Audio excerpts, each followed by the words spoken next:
sopan santun bagi mahasiswa FKUD. Hanya satu orang aja, ganti-ganti atas ya. Sopan santun ya. Anda tahu ya, nanti ketika Anda jadi dokter, sudah komunikasi atau belum? Belum komunikasi sudah? Skill komunikasi sudah diajari. Nanti kalau Anda adalah ketika Anda nanti jadi dokter, komunikasi itu adalah hal yang sangat penting ya. Sehingga seorang dokter itu harus pakai lengkap, tidak hanya kognitif. Mungkin kalau sarjana matematika, dia bekerja sendiri, dia membuat rumus baru, membuat temuan-temuan baru, dia tidak berinteraksi dengan orang ya, dia pintar aja dari buku. Tapi kalau dokter itu harus pakai lengkap ya, pintar, kognitifnya bagus, attitude-nya juga bagus. Kalau di klinik Anda berhadapan dengan pasien, ya, saya ini dokter maupun tenaga kesehatan pada umumnya, Anda berhadapan dengan pasien, dan pasien ini adalah satu paket, dia bukan benda mati ya. Pasiennya adalah benda yang hidup, dia punya jiwa, dia punya hati, dia punya perasaan. Jadi attitude adalah hal yang dituntut dari Anda, itu punya visual, tercenderung apa adanya, pakai pakaian yang bukan pakaian resmi. Ternyata setelah diteliti pada pasien ini lebih percaya ke dokter yang mana? Dokter yang ternyata sikapnya itu meyakinkan. Sikap meyakinkan dari apa? Dari cara bicara, dari bagaimana cara dia menjalin komunikasi, dan bagaimana dia berpakaian.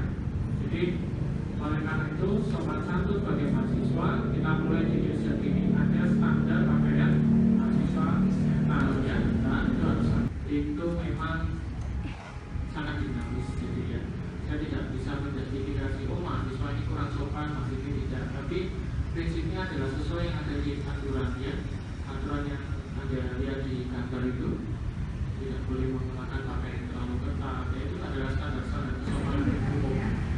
Bagaimana pendapat dokter mengenai kolaborasi antar tenaga kesehatan?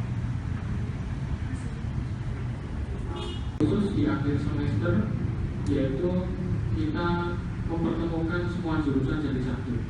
Tapi yang sampai saat ini terrealisasi hanya satu programnya, yaitu nanti Anda akan menjalani suatu program karya nyata mahasiswa PKNM ya. PKNM itu semacam magang, kurang lebih waktunya 1 atau 2 minggu. Anda pergi ke desa, Anda menyelenggarakan suatu kegiatan bareng-bareng dengan teman-teman sesama angkatan dari berbagai macam program studi. Harapannya di situ akan tampak kolaborasi dari masing-masing program studi. Tapi kenyataannya di lapangan sebenarnya Anda tidak bisa berpraktek sendiri.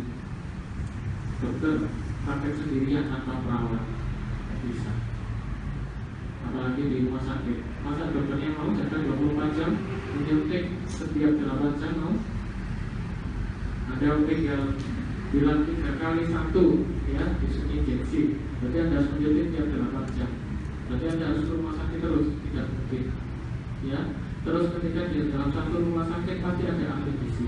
Ahli gizi ini yang bertugas untuk meramu berapa jumlah kalori, jenis makanan yang harus diberikan ke pasien. Ya, ada farmasi yang mengatur dispensing dari obat-obatan, sehingga ketika dokter memerlukan obat-obatan itu harus disediakan. Kalau masuk persalinan ada dari jawab kebijakan, ya, dan lain sebagainya. Jadi pasti ada kolaborasi, dan harapannya adalah nanti di PKNM akan tampak program kita sih yang saat ini yang mengkolaborasikan semua jurusan atau program studi adalah PKNM. Nanti di PKNM akan tampak bagaimana keharmonisan dari Anda. Jangan sampai ketika praktek nanti foto-fotokan ya, saling beradu mulut satu sama lain. Seperti yang terjadi saat ini, Ikatan Apoteker Indonesia sedang memanas dengan Ikatan Dokter Indonesia. Harapannya janganlah seperti itu ya. Kita buat kolaborasi yang baik mulai dari masa pendidikan, sehingga nanti ketika lulus kita punya kompetensi masing-masing. Tidak ada yang satu jurusan ngambil kompetensi yang lain, ngambil uangnya orang lain. Tidak, kita punya kompetensi dan batasan. Ya, saya kira itu ya.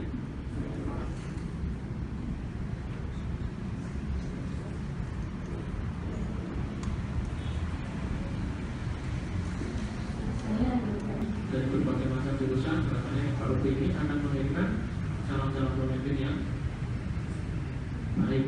untuk negara Indonesia dan di dunia. Ya, kira-kira itu. Dan perkembangan mahasiswa KUB 2016 misalnya bagaimana? Harapan saya ya, seperti yang saya sampaikan di awal bahwa perilaku itu sangat penting. Ya, ada berpegang pada prinsip ini aja. Saya mengutip prinsip yang diambil oleh salah satu dosen teman saya juga, ya, beliau senior saya, masih muda juga. Dia adalah balasan kebaikan yang pasti dibalas yang kebaikan juga. Jadi apa yang Anda tanam pasti Anda akan tuai. Ya, jadi lakukanlah kebaikan, bersopan santun dengan baik, pasti nanti perjalanan Anda akan lancar. Jadi harapan saya pada 2016 jangan terpengaruh dengan efek negatif dari globalisasi. Memang saya saat ini memang problemnya adalah di mana-mana ada banyak sekali krisis perilaku, ya, krisis perilaku. Dan saya kira mahasiswa kedokteran harusnya tidak mengalami hal seperti itu. Secara umum di dunia sekarang ada krisis perilaku. Di negara-negara maju seperti Amerika dengan dasar agama yang tidak terlalu kuat itu mengalami krisis perilaku.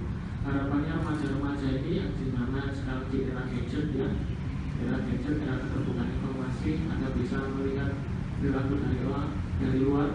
Pesan saya, ambillah perilaku yang baik-baik. Anda punya agama, Anda punya kepercayaan, pegang ajaran agama Anda masing-masing. Itulah dasar yang harus Anda pegang, bukan perilaku negara maju. Di negara maju seperti ini perilakunya tidak apa-apa. Mahasiswa di negara maju seperti ini.